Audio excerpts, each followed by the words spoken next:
Assalamualaikum warahmatullahi wabarakatuh. Baik, terima kasih teman-teman semuanya atas beberapa pertanyaannya kembali tentang bagaimana tips belajar luar negeri dengan beasiswa. Oke, kali ini saya akan menceritakan beberapa tips bagaimana kita memilih kampus di luar negeri agar tidak salah jurusan ya. Nah, karena di luar negeri itu ada beberapa kampus dengan beberapa mode pembelajaran dan skema pembelajaran. Jadi yang perlu kita perhatikan ketika teman-teman nanti mau ambil kuliah di luar negeri dengan skema beasiswa, maka perhatikan apakah beasiswanya nanti akan memberikan kemungkinan untuk mengambil mode pembelajaran dengan misalnya distance learning atau harus on campus atau juga yang boleh part time atau full time. Oke, kita mulai saja bagaimana tips memilih kampus luar negeri agar nanti kita tidak salah memilih kampus tujuannya. Nah, yang pertama kita perlu perhatikan dulu mode pembelajarannya. Apakah mode pembelajaran tersebut memungkinkan kita untuk belajar secara fisik hadir di sana? Karena nanti berkaitan dengan apa beasiswa yang akan kita ambil.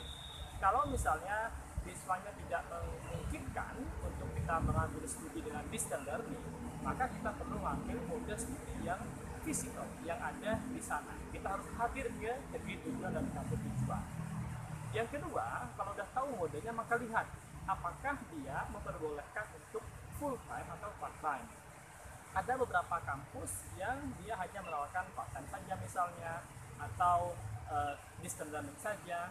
Tapi kalau kita dapat beasiswa, maka kita perlu melihat apakah beasiswanya nanti membolehkan kita mengambil studi dengan mode yang part time atau distance learning.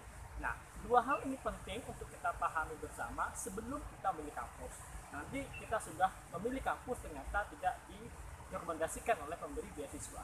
Nah, anggaplah kita sudah dapat beasiswa, kemudian kita sudah tahu nih kampus tujuan kita, dan juga kita tahu mode pembelajaran serta tipe pembelajarannya. Maka setelah itu kita akan lanjut pada step berikutnya. Apa itu?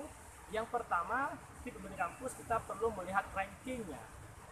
Mengapa ini penting? Karena ranking itu nanti bisa membantu kita membangun argumentasi, baik ranking universitas ataupun ranking departemen atau prodi yang akan kita tuju. Ya, mengapa? Karena nanti akan banyak saingan. Kita akan kuliah misalnya di kampus Leiden. Nanti di Leiden itu kira-kira yang paling populer, yang paling bagus jurusan apa? Atau kampusnya nggak terkenal nih, tetapi bisa saja departemennya itu adalah yang bagus atau terbaik. Nah, oleh karena itu kita cek dulu ranking kampusnya dan ranking departemennya agar nanti membantu kita ketika wawancara atau membuat essay untuk bisa berargumentasi. Jadi setelah kita tahu mode pembelajaran yang diberikan, tipe pembelajaran yang akan diberikan, kemudian tahu juga ranking universitas dan departemennya, itu adalah modal utama untuk kita memilih kampus tujuan di luar negeri. Selanjutnya apa lagi yang penting? Setelah itu kita juga perlu mengetahui, ini agar tidak salah pilih jurusan ya, perlu ketahui dulu profil departemen yang akan kita ambil. Misalnya saya akan mengambil program studi di bidang ilmu bahasa. Nah, ilmu bahasa ada banyak cabang-cabangnya. Bisa creative writing, bisa TESOL, bisa applied linguistic, linguistik terapan, bisa dan lain-lain ya.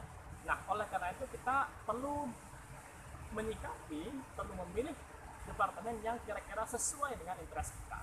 Misalnya, background kita S1 adalah bidang bahasa Inggris. Kita ngambil S2-nya adalah English Creative Writing misalnya, atau Basic English for Speaker of Other Languages misalnya, TESOL, dan lain-lain. Maka itu akan lebih relevan. Apakah harus linear? Ini pertanyaan yang sering kali ditanyakan. Nah, jawabannya sangat variatif dan bergantung pada pemberi beasiswa. Karena pemberi beasiswa itu adalah yang utama kalau kita ingin studi dengan full beasiswa. Tetapi misalnya kita tidak linear, itu tidak menjadi masalah.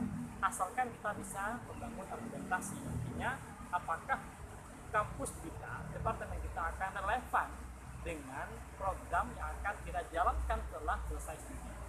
Oke, jadi misalnya bisa saja kalian S1 bahasa Inggris, kemudian S2-nya mau mengambil pendidikan agama Islam.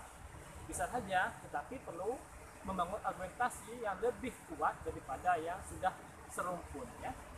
Nah, perlu kita ketahui kembali setelah kita tahu profil departemennya, kampusnya seperti apa, ranking berapa, maka kita perlu tahu juga di sana modulnya atau mata kuliahnya yang akan diberikan apa saja. Apakah itu sudah sesuai? Ini penting kita baca dulu ya. Biasanya kampus-kampus di luar itu sudah memiliki website yang bisa diakses secara gratis, secara publik juga, yang memaparkan beberapa informasi penting, misalnya terkait dengan informasi perkuliahan, mata kuliah yang wajib diambil semester 1 atau term 1, term 2, kemudian prasyaratnya apa saja, itu menjadi penting kita ketahui. Nanti di sana juga akan ada informasi apa yang perlu diambil dalam satu semester, kewajiban minimalnya apa. Nah, itu perlu kita baca dan pahami agar nanti tidak salah memilih kampus tujuan, memilih jurusan.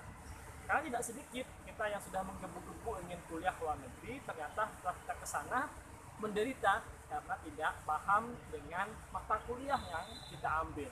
Padahal itu adalah mata kuliah wajib. Jadi ada juga cerita dari teman-teman yang sudah ke luar negeri, tapi pada sana perlu sangat struggle untuk untuk bisa memahami mata kuliah yang mereka pelajari, karena mungkin backgroundnya kurang dan mungkin juga karena kurang tepat memilih jurusannya.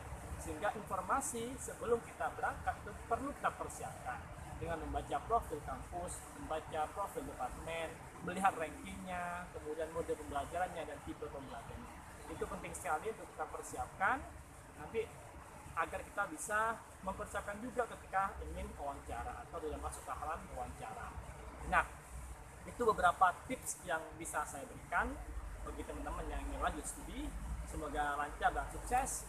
Ingat, perlu kita lihat dulu profil kampusnya, lihat mode pembelajarannya, lihat course yang akan ditawarkan, serta prasyarat-prasyarat yang lain. Sehingga kita nanti ketika wawancara sudah sedikit firm bahwa oke, kamu layak untuk saya loloskan karena kamu sudah siap secara akademik.